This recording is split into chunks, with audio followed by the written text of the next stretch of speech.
Hello and welcome to African Voices platform. My name is Chewe Chihana. Today we have a powerhouse in the studio with us who is of Zimbabwean heritage, a BBC presenter, a poet, a host, and everything that's good. Welcome to African Voices platform, Sile. Thank you so much, Chewe. Thank you. I'm excited to have you in studio. Finally, we get to talk. Yes. And I'm on this side of the couch. I'm usually on the other side where you just interrogate me. So let's talk about your heritage, because a lot of your poetry has been influenced by your heritage. Tell me a bit about you.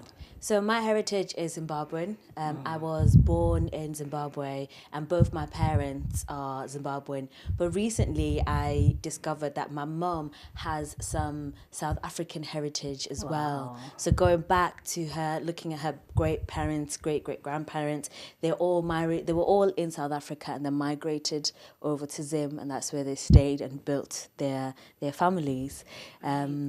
Right, yeah, right. Quite a rich tapestry. It's interesting that when you start to dismiss the borders, because they're quite straight lines that were made post-colonial, you start to realize people came from more than just the one place that they now define as home, right? Absolutely. For them, it was more about creating communities in various different places, hence why we have all the different tribes, So I'm of Ndebele heritage. Yeah. And even if you just look at the Ndebele people, we are mainly Southern African, but we have, we've lived in so many different places. Absolutely. You have the South African Ndebeles who are different to Zimbabwean Ndebeles, but that just shows you the rich history of moving that our ancestors did. Absolutely. And actually, when you speak of that, so I think the Zulu heritage is where the Ndebeles came from. Yes. They went through Zimbabwe and then they went to Zambia. So my heritage is from the east, which is Ngoni, and which is a dialect of the Zulu people. So definitely that movement did influence where all these people went to. But let's talk about you again. So you've spoken in the past about having 2 years when you lived away from your family before reuniting. How did that moment impact you, and how has it defined where you are today? So it was when my mom moved out of the country to try and find a better life for us. And there I stayed with my aunties. And for me, it was quite normal because during the school holidays, my mom would send us back to my grandma's house in the farm, and all the cousins would be together.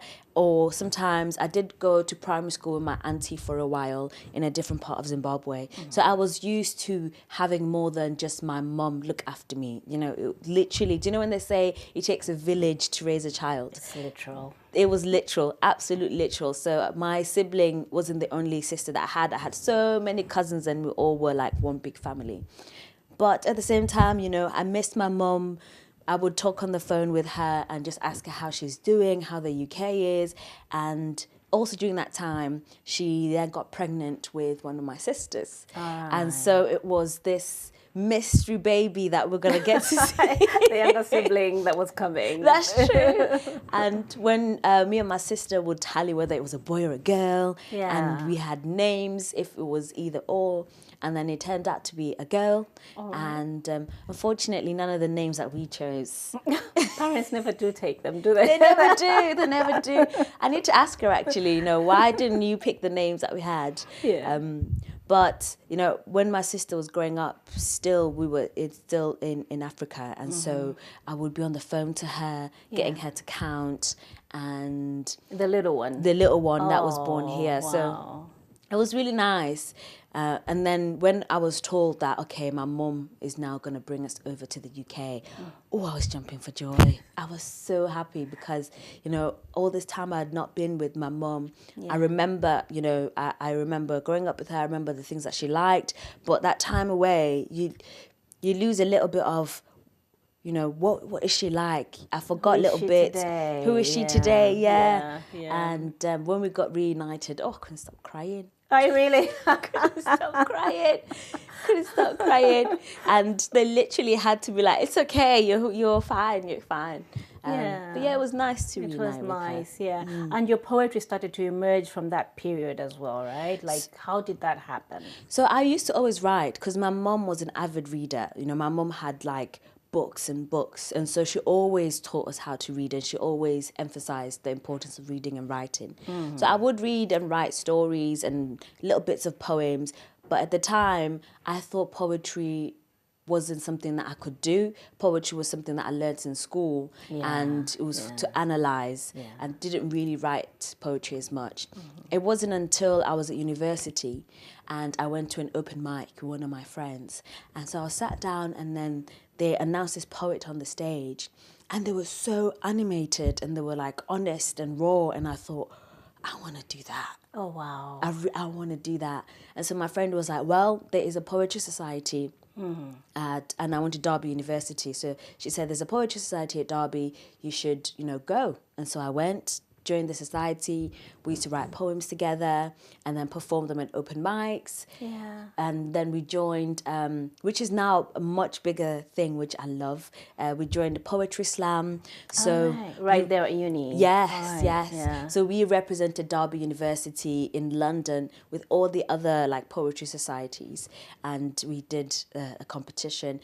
We never won, but we always made it. Made it somewhat good. Made it somewhat good. Somewhere where you got visibility, I guess. Yeah. Mm-hmm. But that whole time of writing with the society and then performing in open mics, going online, looking at poetry videos, I fell in love with the art form. Wow. I really did, yeah. Wow. Do you know, I'm surprised because I see you so much with the poets that I know that went through Hive, Hive South Yorkshire with, what's her name? I forgot. Vicky Morris. Vicky Morris. So I had made the assumption that you're one of the people that she had also mentored. So you did it at uni, actually. That's where I started at uni. And then when I started coming back to Sheffield, that's when I discovered Hive. Because then I think I performed at, there was a poetry event at the Uni of Sheffield, and I came there. And then one of the people was like, oh, have you heard of Hive South Yorkshire, this writing collective? Right. There's one in Rotherham, there's one in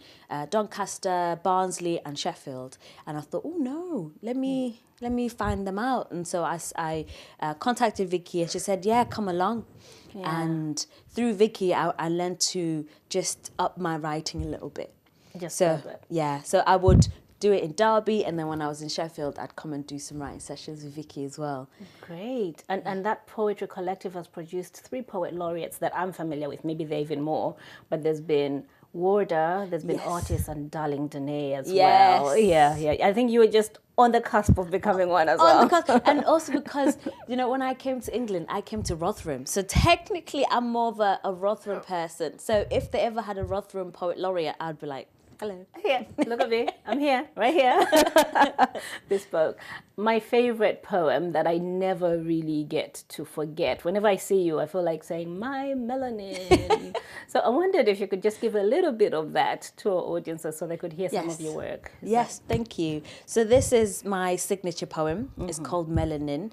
I literally wrote it on the train journey from Sheffield to Derby, which is like a 45-minute journey. And from that 45 minutes, Melanin was born. So I will perform a few stanzas from it. So it goes, my melanin hugs my skin with so much love, it glows. My melanin is my heritage, passed down from my ancestors who once ruled this earth, carving their homes on mountaintops.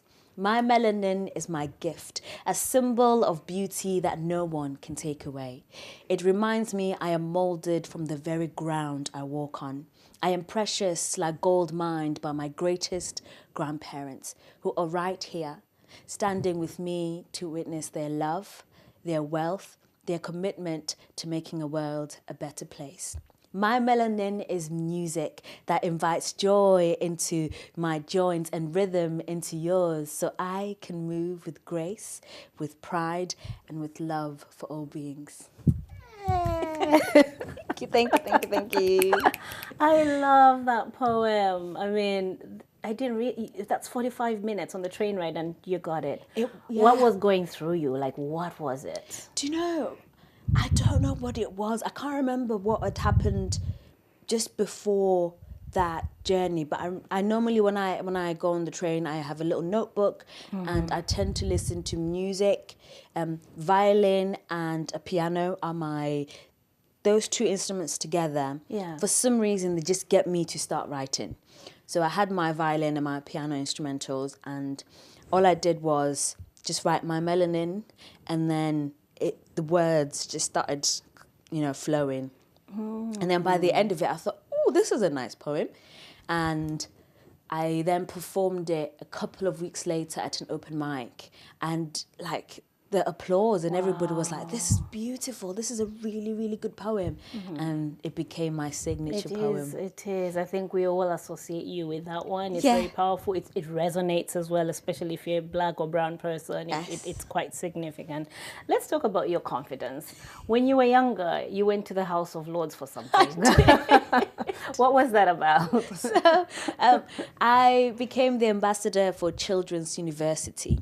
And it was to champion after-school activities. And how that all began, I'll just move back a step. When I was 12, I was obsessed with Glee. So Glee had just come out, and I was like, I love this TV show, and I wanted a Glee club. And in high school, we didn't really have a Glee club. Glee was in a UK thing. What is a Glee club? So a Glee club is basically a club where we all sing songs. So you're there to sing popular songs. Very different to a choir, in the sense that in a Glee, yes, you do like choral songs together. So you guys will sing, the chorus together. But usually there is like, a main person who's going to sing the main parts, and then you guys all sing the chorus together. And if anybody's ever not seen Glee, please check it out. It's a really good show. It's older now, but it's still a classic. Right. And so I really wanted to have a Glee club. And back then my mum used to go to church, and in the church there was a teacher there, Miss Catherine. And Miss Catherine told us about some funding in Rotherham to get young people to start after-school activities. And you had £200 that you could apply for, and with that £200 you could do whatever you wanted. And I thought, I know, I'm starting a Glee club. And so I contacted the person who was running the fund at that time, Deborah Bullivant, who now runs Grimm & Co. in Rotherham, a children's charity. Yeah. So I contacted Deborah, and I created a PowerPoint, with Rotherham needs a Glee club, and got the funding. And then our Glee club began. And after that, Children's University at the time was looking for clubs to add onto their platform. And they found out about my Glee club, and they said, can we add your Glee club to our Children's University branch? Which meant any young person who came to the Glee club would get a little passport, and the number of hours that they spent would get stamped. And then you had bronze, silver, gold, and I made it all the way to like gold. And then at the end of it, they were like, because you started the Glee club and because you're a champion for after-school clubs, I used to do netball, rounders, so many things. And they said, we want you to, represent Children's University. First, it was South Yorkshire, and then it became more the North. And then I was then invited to the House of Lords to come and talk about after-school activities. And you spoke. I spoke, yeah. I was so nervous. I mean, you say all that. I also know you were involved in some dance arts, with what's his name again, who's quite a Tongasai Gumbo. What's that group of kids? I mean, we were Young Minds. Young Minds together. That was brilliant work you were doing. I mean, that's still happening, isn't it, in Rotherham? We had to stop a little bit again due to the funding and time. We weren't able to keep the group going, but we used to meet every Saturday mornings, and again that came out of a need. My mum is quite big in the Rotherham community, and she saw a lot of especially children from African heritage not having a place for them to meet and socialize and celebrate the culture. And so she said, let's start this dance club. And we started off with just me and my siblings. I've got three sisters, so it was the four of us, and then slowly more kids would join, and we've performed in the Rotherham show, quite a lot of the cultural events, and the kids loved it. Yeah, absolutely. And we've hosted them at Migration Matters Festival a few years in a Yes. row, and we Yeah. even sent buses because they were doing so well, you Yeah. know. So yeah, that's very good. I didn't realize the genesis. That's brilliant. That's how it started. So let's talk to the grown-up you. You're at uni in Derby. I think you had a leadership role as well in the students' body. Did, yes, yeah. So when I was in Derby, I joined the African Caribbean Society, and there at first I was just a member, and then I went over to becoming part of the core team, and I was treasurer over there, and I loved it. I loved being treasurer, you know, just helping with different events. I also did gospel choir. Wow. Gospel. Really? That choir has a place in my heart. Yeah. So I did gospel choir, and in gospel choir again, I went up to being a part of the social media team. And whenever the university needed young people to represent them, so I became part of the core team that would go and speak at different conferences or events to talk about the University of Derby and my journey going into the uni. Because I went through clearing, which at the time had a big stigma around, you know, oh, you went through clearing, that's not good. You must not have good grades, or you must not be, you know, clever, which is a huge misconception. Absolutely. Huge misconception. Yeah. So I was part of, you know, people that would go around and say, look, clearing is not what you guys think it is. So many people, you know, do it for various reasons, and look at my journey, you know, into it, and look at where I am now. Where you are now is amazing with the BBC. But that started with a competition. That did. Walk me through that. I remember, I don't know whether we were voting or we were pushing up your profile. What was happening? What competition was that? So with the BBC, it was a competition called This Is Me. And this was in 2019. Wow. And they were looking for, it was a pilot study that the BBC was doing to get people who had never thought of doing radio or journalism into the industry. And I saw it on Facebook. I remember seeing it on Facebook and somebody saying, oh, you should really apply for this. You know, this is a really good competition. You should apply. So my mum said it. Deborah Bullivant also said it.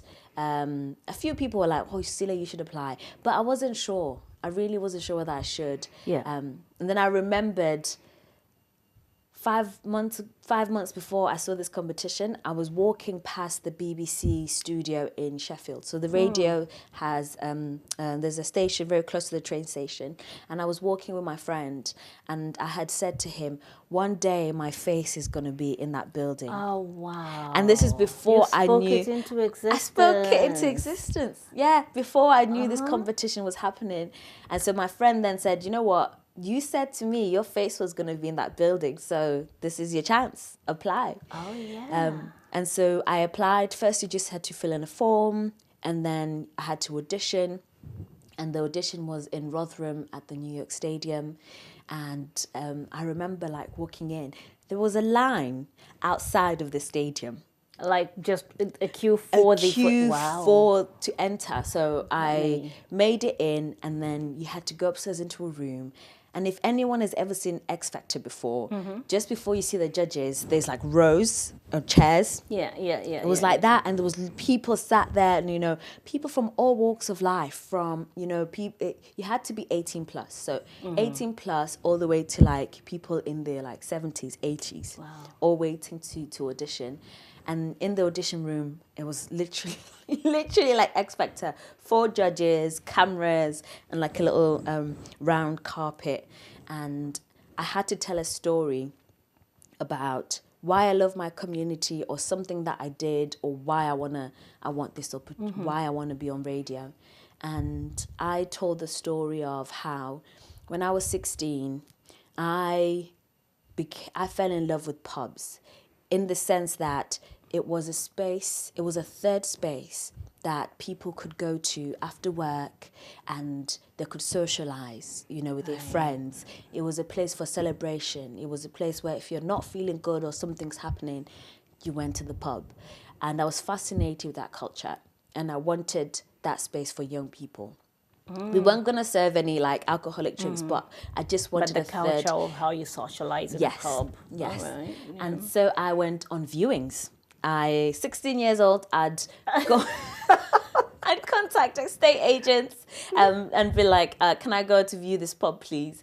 And after college, I had a viewing. So I finished college. I went to this pub. It was in the centre of Rotherham. It was called the Cross Keys.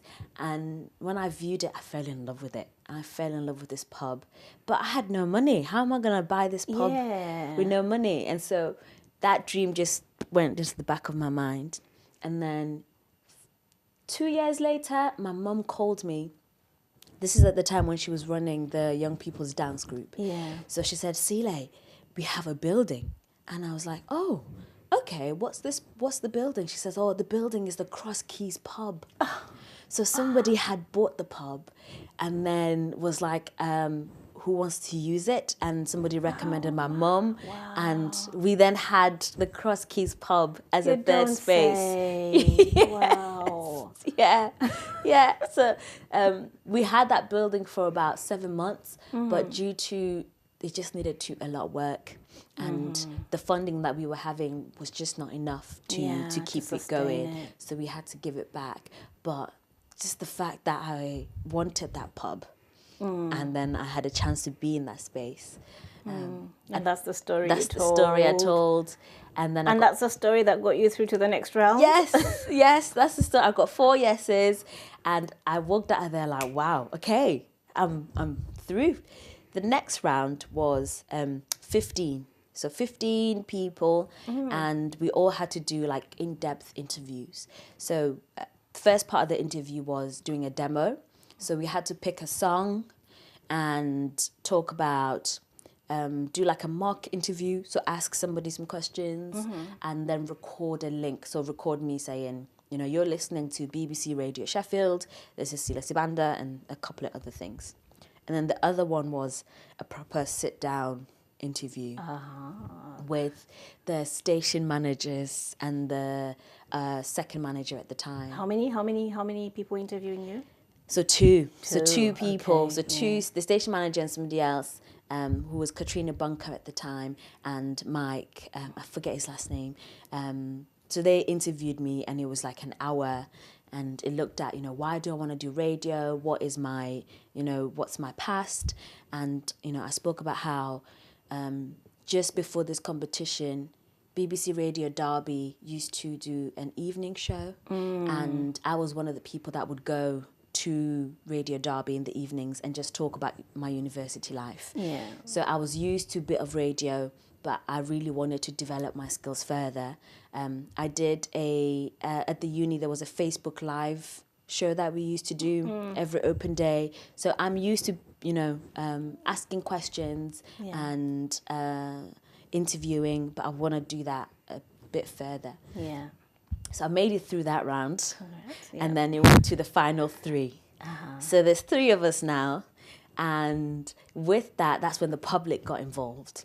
I see. That's where I remember the journey from. Yes. So in the final 3, we had to, you know, do a video that went out on social media, and so I decided to get the young people involved, the dance group. And they were dancing behind me as I was talking, and I was on the breakfast show with Toby Foster, who was presenter at the time, and you know, people could call in and ask me questions, and people could have their say in who they would think would be a good fit, and then I won out of the 3. It was a big moment. It was. And your mom was saying, we have to keep this quiet.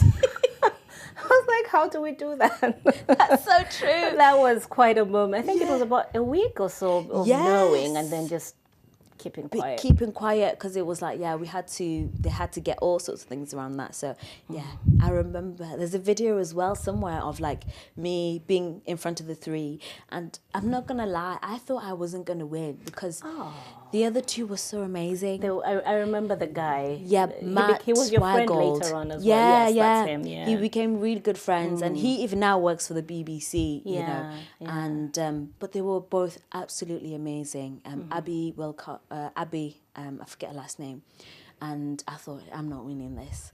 And then when they said my name, you just see me go, is this happening? Is this real? Is this what? real? No way! No way! Yeah, congratulations. You've come a long way. I mean, since then, you're hosting your own show, you host events. What's it like? What's that growth been like for you? It's been really lovely. It's been thanks to so many people who have supported me along that way. So when I first started in radio, like, I had no experience. So I started from, scratch, learning how to produce, learning how to present, learning how to report. And I had amazing people that taught me along the way. And the first show that I did, I was so nervous. I was so nervous. And just seeing that to where I am now is, the growth is incredible. To the point where first show I did was arts and culture on a Thursday evening. And then now I get to do the Christmas show to the whole country. So oh, yes, you did. Yes, you did. Yeah, so last year, all the local radio stations during Christmas evening, they would be listening to me. So it's incredible. It's incredible. Yeah. Yeah. Your favorite thing about that, though? My favorite thing is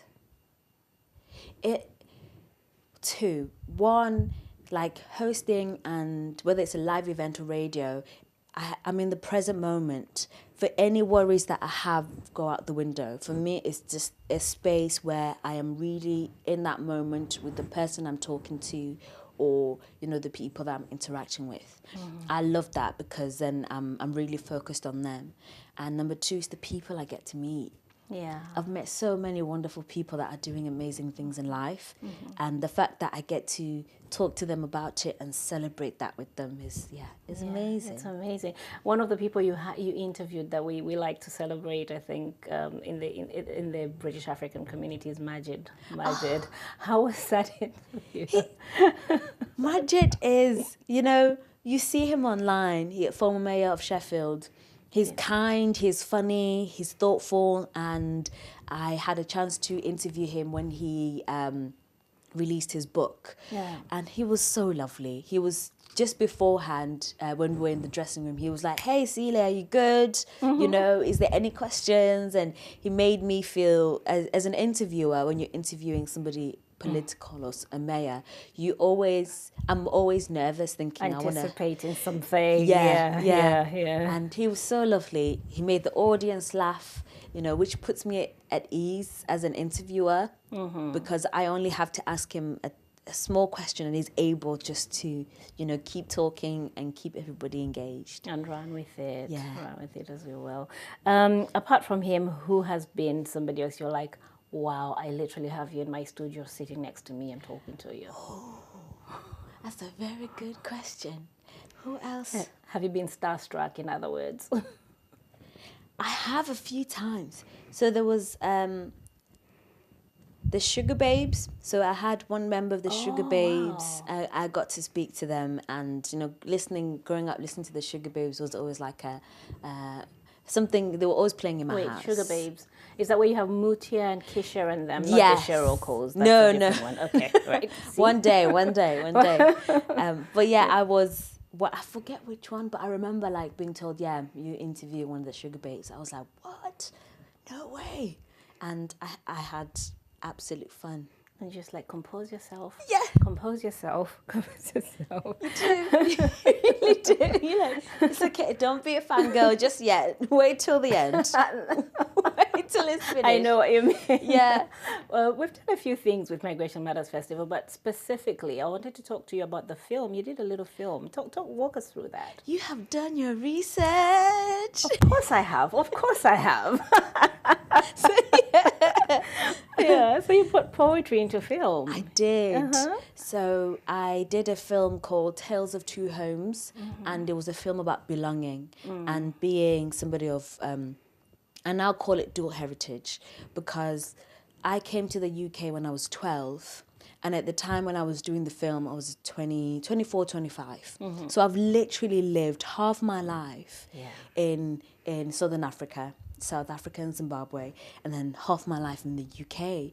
And I do see myself as somebody who is of British, heritage, because I a lot of the culture, I grew up here. Your a lot of my formative years, really. Absolutely. Yeah, we're here. Mm-hmm. And so this film was exploring belonging in that sense, in, people who are of mixed heritage, who biologically they have parents from two different cultures, but also people who have one heritage but grow up in a different space. And where do you find belonging in that? Because I found myself, I'll speak to my cousins and I wasn't Zimbabwean enough for them. But then in the UK, I'm not British. You're not British enough for the British. So where does belonging go into that? And I interviewed various different, friends and people in the community. And I also, in the film, I create 2 miniature houses out of recycled materials. Oh. So one house that is representative of like my African heritage, and another house representative of my British culture that I grew up in. Right, that was beautiful. Where is that now? Where does it sit with you? Does it sit with the festival? It sits with me. So I've not put it out yet. I think I might put it out, because it did a few festivals after the Migration Matters. Okay. So it did a festival in London, and then after that, it's just stayed in my drive. But I think I might put it out. You should. Bring it to African Voices platform. We'll put it out for you. Thank you. You've also been doing some creative writing workshops.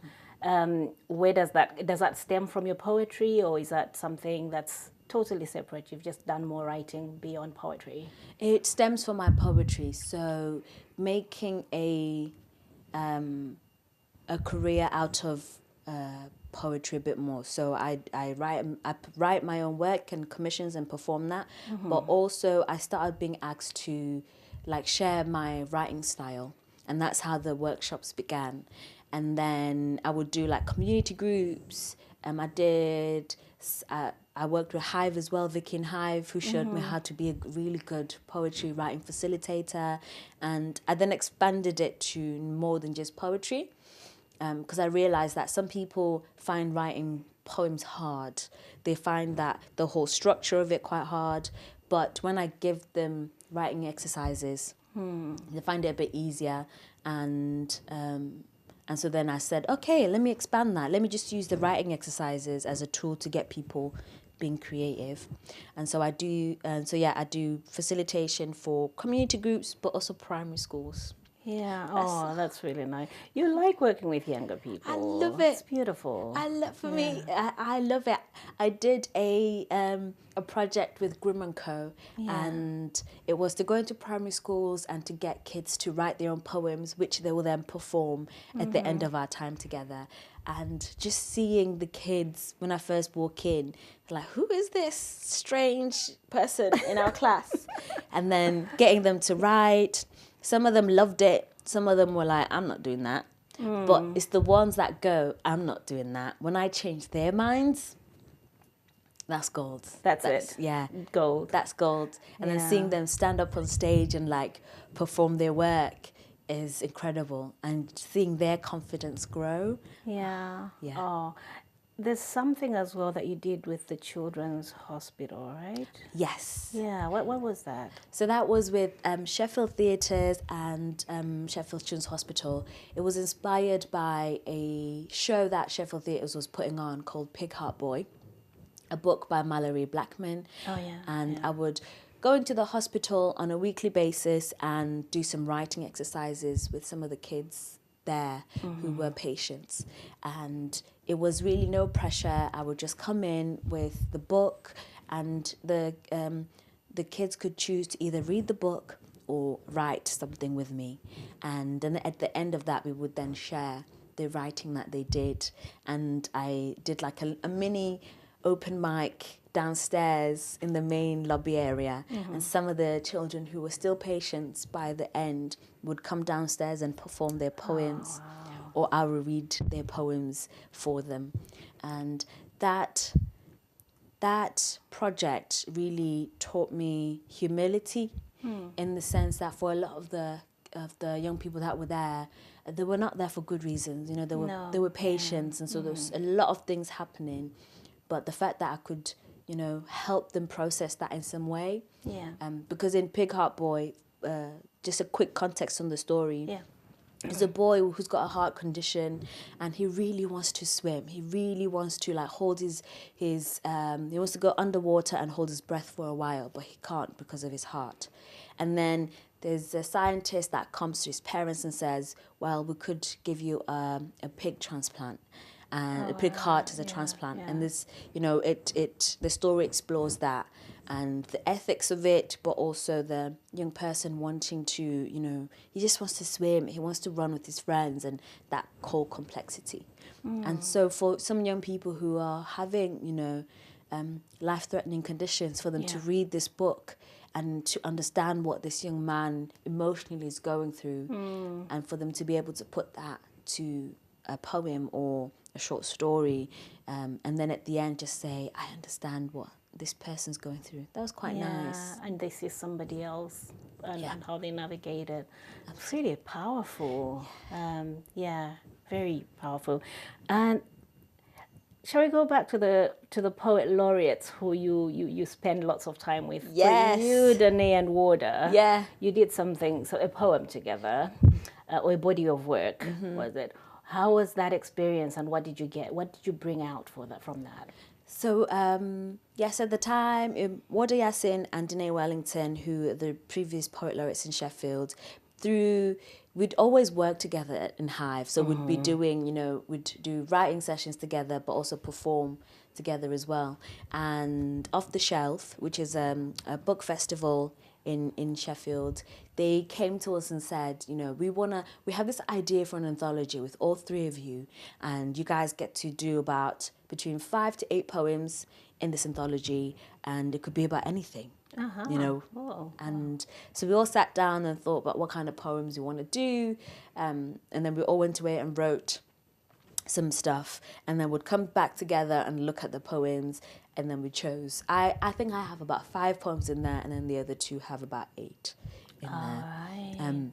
And I was humbled because Warder and Danae, their poetry is beautiful. The way they play with words, the way they write about their heritage, and because we're all of different heritages. So I'm Southern African heritage. Warder Yassin is of Somali heritage, and then Danae is of Jamaican. Yes, Jamaican heritage. And so us writing about our heritage, but also where we are in life. They've been writing poetry a lot longer than I have. So for me, it was beautiful to see where I can get up to if I just keep going. I mean, you're just as amazing. The collective of you. I mean, it was such a privilege for me to invite you to actually perform some of that work when the late Professor Ngugi Wethiongo came. Yes. Like in such high esteem presence. So that was beautiful. That was a beautiful, beautiful evening, and you know, my prayers is with his family and friends as well, because he's no longer with us. He died just the month before last. Hey, you've been hiding a talent that I'm only recently discovering. You've become a DJ. Yes. Oh my God, yes. Are you doing tram lines as well? So I am doing tram lines, but I'm only hosting this year. But it was because of Tramlines how I became a DJ. Talk me through that one, because that one threw me off. Yeah. A lot of people think because I do radio that I was a DJ already. So there was this misconception around, you know, because I play music on the shows that I do. So even when we're hanging out at parties, you're like spinning things and yes. But I'd not trained, and so Tramlines a couple of years ago they wanted me to host a stage, but in between the acts they also wanted me to just like play some music. And I'm thinking, oh, it's radio style, I just press a button. It was like, no. It's proper DJing, mixing and everything. Doing things. I call them doing things, It's an art form in itself. And so I had to learn. So I got a really good DJ friend who runs Sheffield DJ School, and I did like 10 lessons with him. Okay, And you actually went and did lessons, so it wasn't just a casual, show me what you're doing, but No. come and learn. I was like, I need to learn, because I knew a little bit, but not enough. So then I did 10 lessons with him, and he showed me like the basics and like how to mix and the equipment. Because when you look at it, it looks, you don't know what's happening if you don't know which buttons do what. And then I practiced a lot, and then managed to then do that Charmlines event. And then after that, you know, somebody would be like, oh, we've got this event, do you want to DJ? Oh, we just have a party at the house in a garage. Yes, do you want to come DJ? All right, lovely, thanks. What one word would you use to describe your journey so far?